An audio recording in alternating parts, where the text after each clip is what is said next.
Yeah, the worst thing since my child watching The Grudge, man, that was awful. Like I can do spiders, I can do ants, I can do any insect except centipedes and millipedes. And look at this unit. I mean, this is overkill. This is not okay. You can't make cards like this. You can't do this to people. Look at how it's the 100-footed, like they're just not even hiding it. Like this thing is a walking horror. Welcome back to By the Box episode 10.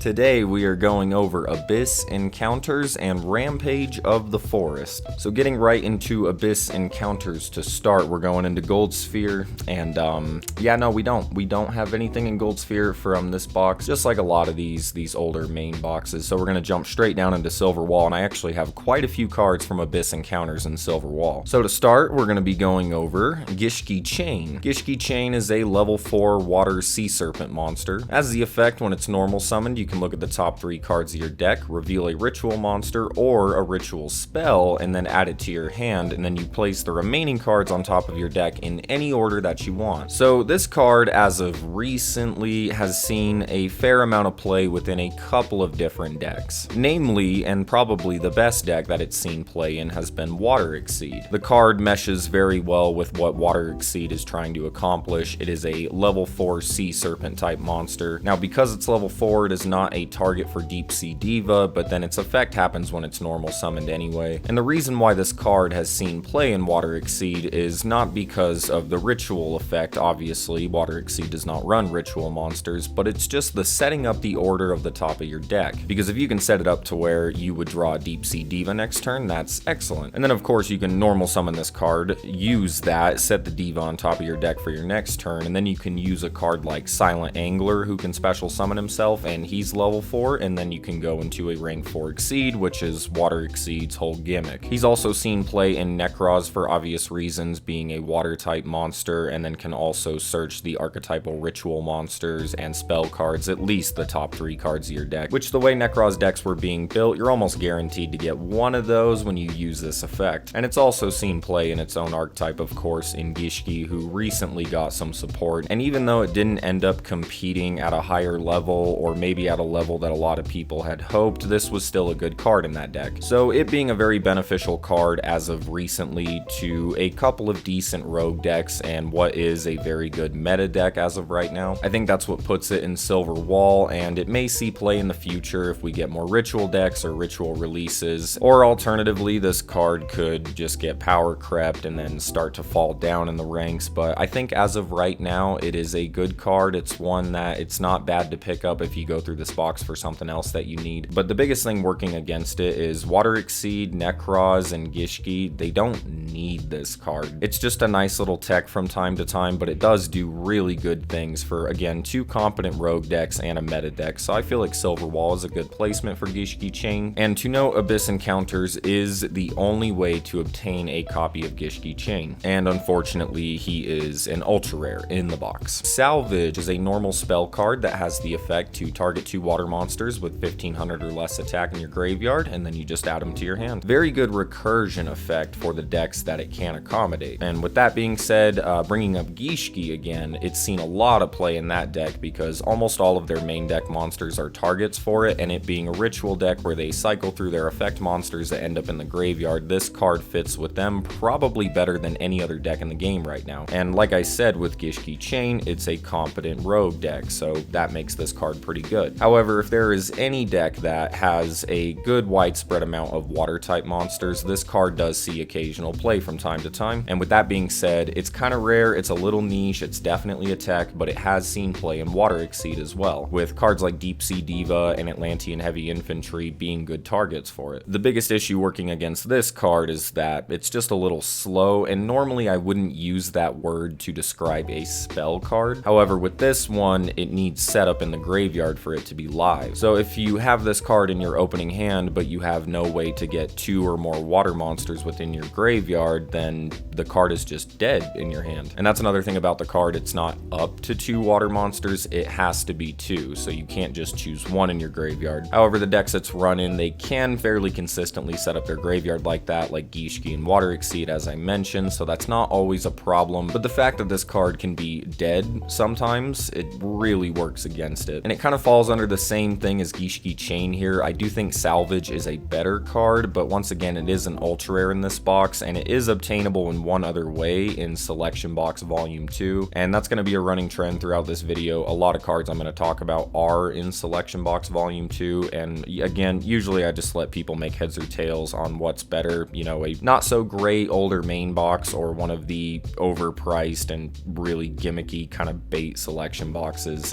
It's hard to say, but good card and decks that can work with it, potentially future-proofed on what we get in the future. So Silver Wall seems like a good placement for it right now. Continuing in Silver Wall, I have a bundle deal for y'all, a 2-for-1, that's sale of a lifetime, and that is Sea Stealth Attack and Citadel Whale, 2 super rares in the box. Citadel Whale is a level 7 water fish type monster, and Sea Stealth Attack is a continuous trap card. As I see it, Sea Stealth Attack is the better of the two, so I'm going to go over that one first. So when it's activated, you can activate an Umi directly from your hand or from your graveyard, and then while Umi is on the field, it gains 2 effects. On a soft once per turn, you can banish a water monster you control until the end phase, and then for the entire turn, face-up spells and traps you control cannot be destroyed by your opponent's card effects. And this effect is still live even if it leaves the field, and it does work on itself. And then its other effect is at the start of the damage step, if your water monster whose original level is 5 or higher battles an opponent's monster, then it automatically destroys it, which basically gives every level 5 or higher water monster you control the Ally of Justice Catastor effect. So both of these effects are pretty good, and the thing about that first effect, not only does it protect your spells and traps, but let's say you can survive and work around losing that monster on your field and you don't want to lose it or have its effects negated or have it flipped face down, then by banishing it with this card you can protect your monster as well. And then the thing about its first effect is you're never going to be activating Umi from the hand, because decks that run this card don't run Umi, and that may seem counterintuitive, but they actually just use the Mythic Depth skill with Mako Tsunami, and all this does is activate an Umi on your side of the field at the beginning of the duel. So basically it just gives you an Umi, and then of course even if your opponent gets rid of the Umi, then Sea Stealth Attack can activate it directly from the graveyard. So it may seem a little too hard to set up, but with Mystic Depths it's actually really not. And then going over its sort of pseudo counterpart here, we have Citadel Whale. So if it's in your hand or graveyard, you contribute 2 water monsters to special summon itself. Hard once per turn on that summon, but then when he's special summoned, he can set a Sea Stealth Attack directly from your deck. And then on a soft once per turn, when your opponent activates a card or effect that targets a water monster you control, then you can negate the activation, and if you do, it destroys the card, which is the best form of negation when it gets rid of the card, which is one of the problems for a card like Photon Strike Bouncer, because it doesn't destroy the monster, it just negates the effect. Paired with Sea Stealth Attack, this creates a board of really incredible protection for water type monsters. And then of course its ability to set Sea Stealth Attack directly from the deck is insanely good and adds a great amount of consistency to this combo. The worst thing about Citadel Whale is kind of obvious. It's its summoning condition. Needing to tribute 2 water monsters is pretty inconvenient and a bit of a hefty cost, and you're never really going to want to do this from the hand because it's basically just a normal summon for the card, since it requires 2 tributes but in fact doesn't take up your normal summon from the turn. So realistically, if you already had a water type monster on the field and you had one in your hand that you can normal summon, then you can tribute both of them to special summon him from the hand, but ideally you'd want to be summoning Citadel Whale from the graveyard. But paired together, they have seen play in Crystons and Pure Fish decks, namely Crystons that use Mystic Depths. They really liked this whole combo, but Crystons have kind of evolved past it, where they are instead using Territory of the Sharks. However, both of these cards are very good in their own right. They pair very well with each other, and once again are potentially future-proof depending on future releases that we get, and some competent rogue decks like Crystons, and there are some builds that still use this combo, and then those Pure Fish decks are, you know, they're not the greatest rogue deck in the world, but they are capable of achieving King of Games, some win streaks, things like that. They could dwindle in power level as the game goes on, but as of right now I'm putting them in Silver Wall. And then like Gishki Chain, Sea Stealth Attack, and Citadel Whale are both in Selection Box Volume 2. And so last up in Silver Wall, we're going to have the generic spell card, Ties of the Brethren. Ties of the Brethren has an amazingly strong effect and then a bunch of restrictions because of it. So if you pay 2,000 life points, you can target a level 4 or lower monster you control, and then you get to special summon 2 monsters from your deck that have the same type, attribute, and level as that monster, but with different names. And then you cannot special summon for the rest of the turn after it resolves, you cannot conduct your battle phase, and of course course the 2,000 life point cost, which generally will be half of your life points. So the card definitely has a ton of restrictions, but in the last episode I talked a lot about consistency and why cards activating directly from the deck or being summoned directly from the deck is so good because it ups a deck's consistency. And Ties of the Brethren is a really good example of that, where there are certain decks that really benefit from that and they will work around the downsides just because of how good that effect is. And it's more decks than you think. Bujin's uses this card quite a bit, especially with Bujin Yamato, who his effect, which is really good, activates during the end phase. So it doesn't really matter that you can't special summon anymore, and then also your battle phase won't really matter. And then of course it only prevents you from special summoning after it resolves. It doesn't prevent you from special summoning monsters on your turn. So you can special summon before you use this card, and then with Bujins, who also have a lot of effects that activate from the hand and graveyard, you can gain straight advantage during the end phase. Fire Kings use this card from time to time for something like Arvata, who on the field can negate an effect. So just getting him on the field and then passing, once again, not a big deal to not be able to special summon anymore and not go through your battle phase when you have a negate on the field that took very little effort to get on the field. And then of course Fire King monsters like their cards being destroyed, so putting up a bunch of monsters on the field for your opponent to start destroying will benefit you in the end. So Fire Kings can benefit from this card. Seen occasional play in Magnets, that's kind of the lesser of the four. And then Teller Knights use this card too, which is a deck I recently made a profile for. And if you watch that video and kind of see how Teller Knights work with each other, it kind of makes immediate sense why this card would be good. I describe Teller Knights as a slower deck that can't really pop off on a turn one. So being able to use this card on their turn one and then set up a bunch of Teller Knights from your deck, because they do fit this criteria of the same type, attribute, and level as the rest of the decks that I've talked about in relation to this card also do, then Teller Knights on their next turn can start to pop off with a card like Deltaros and go into their combos. So Teller Knights is another deck that benefits from this card quite a bit. And another thing that's nice about this card is there's no restrictions on how you special summon them, so you can bring them out in defense mode if you want to. So realistically, you can put up a board of 3 monsters in Fire Kings, a monster with a negate, or then in some other examples, cards that you want in the graveyard or you want them to be destroyed, and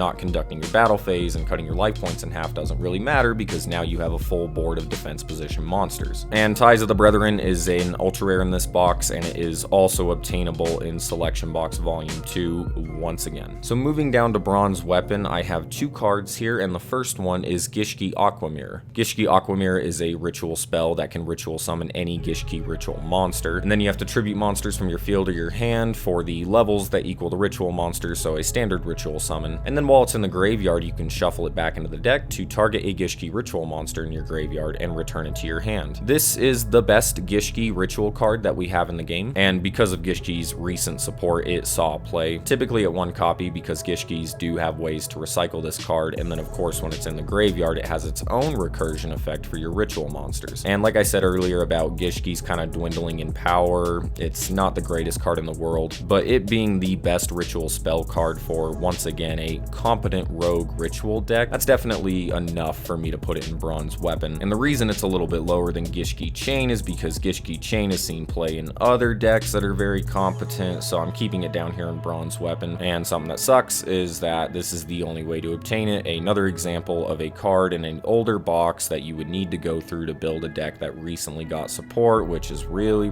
annoying. So moving on, this is my last card in Bronze Weapon, and it's another kind of premier side deck card in tournament format, and that is Damage Diet. Damage Diet is a rare in the box. It is a normal trap card that halves all the damage you take for the turn when you activate it, and then you can banish the card from the graveyard to have all effect damage you take this turn. However, you cannot have the same damage twice with that effect. So the reason why this is an excellent side deck card is to accommodate decks that come out from time to time that are a little more gimmicky, that can either inflict a ton of battle damage or a ton of effect damage right away. Again, normally gimmicky OTKs that come out, and so Harpies actually use this card in the side deck in tournament format a lot recently, and sometimes it does see main deck play, most recently in Infernities in fact. But realistically, the card is a staple, and not a half bad one at that. And another thing that's really nice about this card, when you activate it, its effects last for the entire turn, so if your opponent targets this with a Mystical Space Typhoon, you can activate it and still benefit from its effects. So pretty good staple card, has seen recent success and could probably see see more success in the future. It kind of pops in and out of competitive play depending on what's going on in the meta, but that's also good enough for me to put it in bronze weapon. It's not a super all-around staple, it's more of a side deck card. That's kind of what holds it back, but definitely a good card. Once again, available in Selection Box Volume 2, but you know, whatever. And so that's gonna do it for my categories. Now, keeping up with my trend of talking about the poster boy, we have Water Dragon Cluster. Water Dragon Cluster is a level 10 water sea serpent monster. He cannot be normal summoned or set, he must be special summoned with a bonding spell or trap card. But then when he's special summoned, you can activate his effect, where effect monsters your opponent controls cannot activate their effects for the rest of the turn, and then it changes their attack to 0. That effect only lasts till the end of the turn as well. But then on a quick effect, you can tribute him to special summon 2 Water Dragon from your hand or deck in defense position, ignoring their summoning conditions. Water Dragon is not in this box, but it is a free-to-play card that actually just comes with Bastion Masiwa in his starter deck, so you kind of get it for free whenever you unlock him. And then to get more copies, it is a drop reward. And that card cannot be normal summoned or set, and must be special summoned with bonding H2O, but of course Water Dragon Cluster ignores that. And then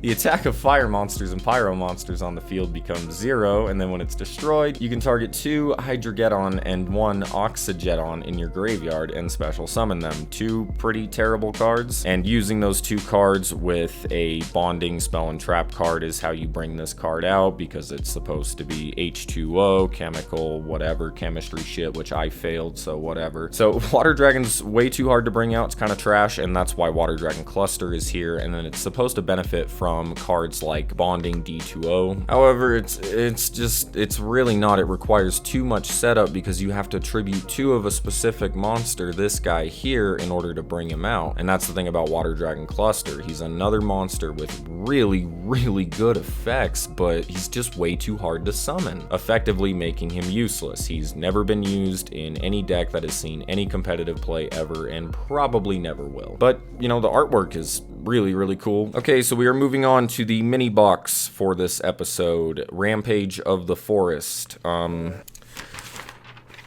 Right, so Gold Sphere, I don't have anything. And that might be a little alarming to some of you, but there's a card in this box that I am making a new category that is above Gold Sphere, and so I'd like to introduce all of you to the new category called Gray Trunade. And of course, this is a direct reference to Hey Trunade, as the names of my categories have been sort of homages to some of the cards that were initially in my categories, and since Trunade is going to be the trailblazer for this new category, it will be named after him. And the reason I'm making a new category is because Gold Sphere, the cream of the crop thing, it just doesn't even describe this card, because it is so absolutely broken that it's going to start a new category that will have very few cards in it. Yeah, this thing is absurd. And as you can see from this little icon here, this card is forbidden, it is banned, no one can use it. And with that being said, this card effectively adds no value to the box whatsoever, and that is another reason I'm creating this new category, and why it's gray is because it just doesn't add anything to the box, because you just can't use it despite how absolutely overwhelmingly powerful it is. And so with introductions out of the way, what does it do? Normal spell card, you just return all set spells and traps on the field to the hand. This is definitely, and without a doubt, and I will say this definitively, the greatest OTK enabler that has ever existed in Duel Links. A lot of people, including myself, complain about certain trap cards in the game. Some people complain about certain trap heavy metas or decks that run a lot of trap cards. I'm guilty of complaining about this too. And this card just said no to all of that. So like if your opponent had Karma Cut, Dimensional Prison, and Drowning Mirror Force set, and then you use this card at the beginning of your turn, then they have nothing, and then if you build up a board that can OTK, then you're just guaranteed to win because your opponent won't have any counters for it. This card existing single-handedly lowered the power level of every single trap card in the game and every single defensive quick play spell card such as Book of Moon. It was limited to 2 for the longest time to prevent it from being run alongside other limit 2s, and this card card alongside another one that you guys know I hate so much, but I'm done talking about because it doesn't even deserve that from me. Cards were limited to 2 just so they couldn't be run alongside Hey Trunade, like Black Wings, for example, because when Black Wings did not have any restrictions and they could run 2 copies of this card, it was absolutely ridiculous. And quick decks that can OTK, just oh my goodness. And it was seeing play in Oni Mat too before it was hit. And I'm trying to explain its power level as much as I can, and I think the best way I really can is just their set trap cards that are going to be used to counter you, just getting rid of all of them when one fails swoop. I mean, we all know how good Mystical Space Typhoon and Cosmic Cyclone are and how much they're played, and this card is like 3 of them. The card is never not live, it's completely generic, any deck would enjoy having it in there, and it was played in so many decks so long as they didn't have cards that were optimal for what they did that were also limited to 2. And it just wasn't good enough. Like, the restrictions just, even if they put it to 1, it's just way too strong because duels would kind of come down to whoever draws their Hey Trunade first. So broken, so powerful, it's insane, it's ridiculous, and because of its forbidden status, which is extremely rare, as of right now, there's 4 banned cards in the game, and this is one of them. It doesn't add any value to the box. Just, oh my goodness. What an overpowered card. Moving down to Silver Wall, I got nothing. So Bronze Weapon, I have a few cards, and we're gonna start with the carrot. Look at the nose, the belt, the forearm. I mean, I don't know what to say. The man's a champion carrot. You can't get much better than that. And look at the fade. If he's in your graveyard, you can send a plant type monster from your hand or face up field to the graveyard except himself, and then he can special summon himself. And on an effect like that, it's a hard once per turn for very good reasons. This card has seen a decent amount of historical play in any plant deck that is rogue or meta. As of lately, it sees play in Rika decks just because the effect of special summoning yourself from the graveyard is really good, because you don't really lose any advantage from that. You're just getting a monster on the field, especially with this card. If you return a monster from your face up field to your hand, special summon him, and then you just normal summon that monster again, you didn't lose any advantage. You just went +1 because of 1 card. And then that could be materials for monsters that need them to special summon themselves, or exceed summoning, or even synchro summoning, whatever you need. The card is just a very good staple in any deck that runs plant type monsters, and that's where it will see play. So the reason it's down in Bronze Weapon right now is just we don't have a lot of strong plant decks, and we haven't really had a strong plant deck in a while. But that's another thing that could potentially make this card future-proofed, is if we get better plant type monsters, a card like this is definitely an option that everyone's going to consider. So very solid card, and not to mention just, you know, Dark Attribute, level 4, 1900 attack,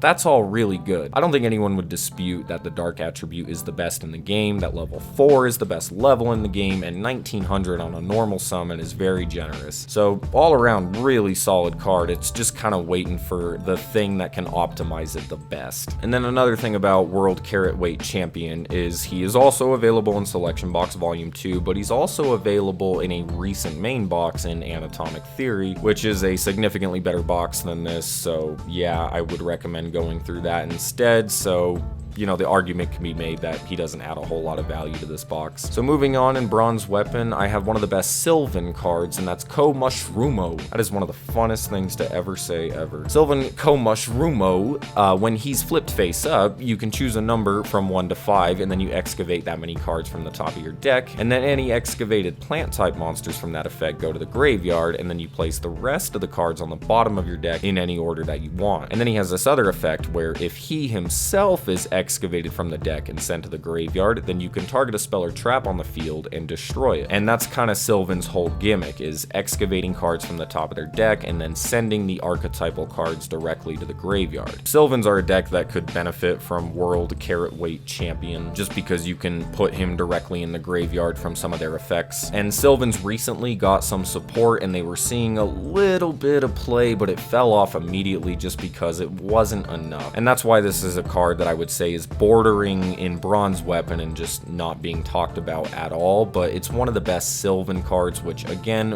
recently did see some play because of their new support, so I feel obligated to put it in that category for now. And he's one of the best cards because he's just an MST for the archetype, and because he exists, Sylvans can sort of not have to prioritize spell and trap card removal. Like, they don't have to clog their deck with Mystical Space Typhoon or Cosmic Cyclone because they have this card. Now, the obvious issue with it, outside outside of Sylvan's just lower power level is it's inconsistent. You're not always going to mill it, and you're not always going to get the optimal things that you would need from its effect. And also the fact that it needs to be flipped face up makes it very slow, but it does have 2000 defense, so that is going for it. And it is a fire type, so I guess you could pair it with Alistair the Invoker, since that's just kind of the thing you do with fire monsters. And Komushrumo is not available in any other way, so if you really wanted to build Sylvans, you would kind of need this card, and you would have to go through this really trash old box, and so yeah, kind of sucks. So the last card I'm going to talk about is Cocoon of Ultra Evolution. This is a quick play spell card that has the effect to tribute an insect type monster from either side of the field that is equipped with something, and then if you do, you special summon an insect type monster from your deck. You ignore its summoning conditions, which is very nice. And then it has this other effect where during your main phase you can banish it from the graveyard to target an insect monster in your graveyard, and then you shuffle it into the deck and draw a card. Hard once per turn on that effect, and that recursion effect is very nice. Now this card has recently seen play in Insectors, but Insectors are one of those decks that had a very awkward transition to Duel Links and haven't really been able to find their footing. But Insectors are an insect type archetype that specializes in equipping themselves to other insect type monsters and unequipping, and just generally pairing with this card very well. But as of right now, that's kind of the only thing that can really mesh with this card very well, and it's supposed to accommodate the poster boy for this box that I'll talk about. But the setup is just, outside of Insectors, I mean, having an insect type monster on the field with an equipped card it's just too situational for this card to be consistently live despite how good its effect is. And that being said, resolving this card is pretty difficult, which means it won't end up in the graveyard all that often, despite how good its recursion effect is. But recent success in Insectors, and could maybe see some play in the futures if Insectors kind of come up, but I